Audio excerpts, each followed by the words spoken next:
Investigation of নিউরোটাল jaundice.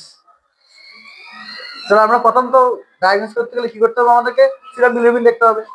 Serum bilirubin লিখে আমরা লিখবো total serum bilirubin plus direct and indirect bilirubin. Total bilirubin একটা দিবে আমাদেরকে, ধরো 20 দিব বা 15 দিব বা 8 দিব তো একটা নাকি। এটা থেকে তখন আমরা ওরা দুইটা ফ্র্যাকশন করবে, ডাইরেক্ট বিলিরুবিন, ইনডাইরেক্ট বিলিরুবিন। তো ইনডাইরেক্ট বিলিরুবিন যদি টোটাল বিলিরুবিনের যদি মোর দ্যান 15% থাকে, তাহলে ডাইরেক্ট হাতের বিলিরুবিনিমিয়া, অলওয়েজ প্যাথোলজিক্যাল। তুমি এটা রিপোর্টটা দেখে তুমি আগে দেখবা যে এখানে ডাইরেক্ট কত আছে, তুমি সূত্রে ফেলা দিবা এটা। তখন তুমি ওই কোয়ারিগুলো করবা, মা আপনার বাচ্চার পায়খানা সাদা হচ্ছে কিনা, আপনার বাচ্চাকে মাটির রং হচ্ছে কিনা, আপনার বাচ্চার ফসলের রং কালো হচ্ছে কিনা, আপনার বাচ্চা চুল কাটছে কিনা, হ্যাঁ চোখটা দেখবা, ফসলের জন্য বিচারগুলো দেখবা। তারপর আর কি পরীক্ষা করবা, টু এক্সক্লুড দ্য ইটিওলজি। আমাদের এখন ধরলাম জন্ডিস হয়ে গেছে, আমার জন্ডিসটা এখন কি কারণে হবে এটা বাইর করতে হবে না আমাকে। ইনভেস্টিগেশন পর ইটিওলজি, ইটিওলজি যে হিউম্যালাইটিক কিনা। যদি হিউম্যালাইটিক হয় তাহলে কমপ্লিট ব্লাড কাউন্ট করবো আমরা, পেরিফেরাল ব্লাড স্টাডি করবো আমরা, রেটিকুলোসাইট কাউন্ট করবো, ব্লাড গ্রুপিং করবো আমরা, হোম টেস্ট করবো আমরা, ঠিক আছে করবো না? তো আমরা কমপ্লিট ব্লাড কাউন্ট করে আমরা কি পাবো, আমরা পাবো হিমোগ্লোবিন কম থাকবে। আর এখানে সাবস্টেন্স ইনক্লুড করতে পারি আমরা, হ্যাঁ এখানে কমপ্লিট ব্লাড করলে আমরা হয় নিউট্রোফিলিয়া বা নিউট্রোপিনিয়া থাকবে, কেমন। তারপর তোমার রেটিকুলোসাইট কাউন্ট, ডব্লিউবিসি আর কি, ডব্লিউবিসি কাউন্ট বেশি থাকতে পারে, কমও থাকতে পারে, নিউট্রিবিল বেশি থাকতে পারে, কমও থাকতে পারে। তারপরে এদিকে আমরা আর পরীক্ষা করবো আমরা পেরিফেরাল ব্লাড পেয়ে, পেরিফেরাল ব্লাড পেয়ে আমরা সাবস্টেন্সের ফিচার পাইতে পারি, হিউম্যালাইটিক ফিচার পাইতে পারি। সাবস্টেন্স ফিচার কি পাইতে পারি আমরা, যে সেখানে তোমার ওই নিউট্রিফিল, টক্সিক গ্র্যানিউল ইন দ্য নিউট্রিফিল, ইমিসিউর নিউট্রিফিল চলে আসবে ব্লাডে, মাইলোসাইট, মেটামাইলোসাইট, এগুলো চলে আসবে।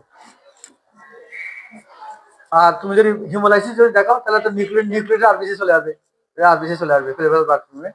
এগুলো রেটিকুলোসাইট বেড়ে যাবে in case haemolytic. Direct computer positive থাকবে, আরএস ইনফ্লোরেটির মধ্যে ব্লাড গ্রুপিং করবো আর সেপটিক স্ক্রিনিং করবো আমরা, সেপটিক স্ক্রিনিং করে সেপটিক আছে কিনা এক্সক্লুড করবো আমরা। আর other investigation depends on the aetiology. Torch তাহলে টর্চ ইনভেস্টিগেশন করবো, যদি অপশন জন্ডিস থাকে আমরা আল্ট্রাসাউন্ড করবো, হিটার স্ক্রিন করবো, এগুলো ইটিওলজি ডিপেন্ড করবে। কিন্তু মূল ইনভেস্টিগেশন হলো আমার একটা serum bilirubin, direct indirect. Treatment আপনি ওটা জন্ডিস হলো কাউন্সিলিং, আমরা কাউন্সিলিং করবো মাকে, যে মা এই জন্ডিসটা যদি ফিজিওলজির মনে হয়, আপনার বাবুটা জন্ডিসটা সব বাচ্চাদের কম বেশি হয়, এটা আপনার বাচ্চা কোনো ক্ষতি করবে না, ভালো হইতে আপনার যদি টার্ম হয় বাচ্চা তাহলে 7 থেকে 10 দিন লাগবে, আর যদি পিটার্ম হয় 10 থেকে 14 দিন লাগবে। যদি এরপরও না যায় তখন জানাবে। তাহলে এখন ফিজিওলজি জন্ডিস যদি পারসিস্ট করে মোর দেন 2 উইকস, জন্ডিস ফিজিওলজিক্যাল সেকেন্ড আর থার্ড ডেতে আসলো কিন্তু এটা 14 দিন পরেও পারসিস্ট করলো, এটার কারণ আছে। এটা হলো prolongation of physiology jaundice, prolongation of physiology jaundice. তাহলে এই প্রলঙ্গেশন অফ ফিজিওলজি কখন হতে পারে, বলো? হ্যাঁ প্রিটার্ম বেবি হতে পারে এক। আর কি হতে পারে, সেপসিস যদি নিউরোস সেপসিস যদি থাকে, সেপসিস হতে পারে। তারপরে কনসিল হ্যামারেজ, ক্যাপাল হ্যামাটোমা যদি থাকে, তার ইনফ্যান্টাল হাইপারট্রফি পাইলোরিস যদি থাকে, তারপরে তোমার কনজেনিটাল হাইপোথাইরয়েডিজম যদি থাকে, এগুলোর কারণে তোমার এই জন্ডিসটা ফিজিওলজিক্যাল কিন্তু পারসিস্ট করবে অনেকদিন পর্যন্ত, অনেকদিন।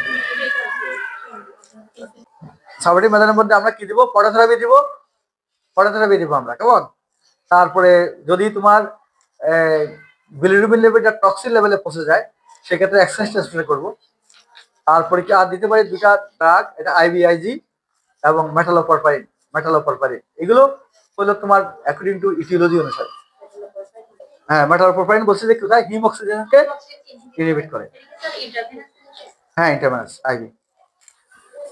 তাহলে এই এতটুকু থাক আমাদের। সানলাইটের এখন আগে বলা হয়তো সানলাইটের, এখন বলছে নো রুল অফ সানলাইট। আগে বলা হয়তো সানলাইটে দিলে আমি লাইটের নিচে থাকলে জিনিস হয়ে যায়, নো রুল অফ সানলাইট। না এগুলো মিসকনসেপশন।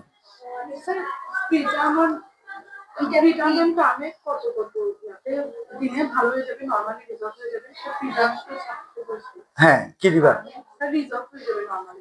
নর্মালি 10 থেকে 14 ডেজ, 10 to 14 ডেজ।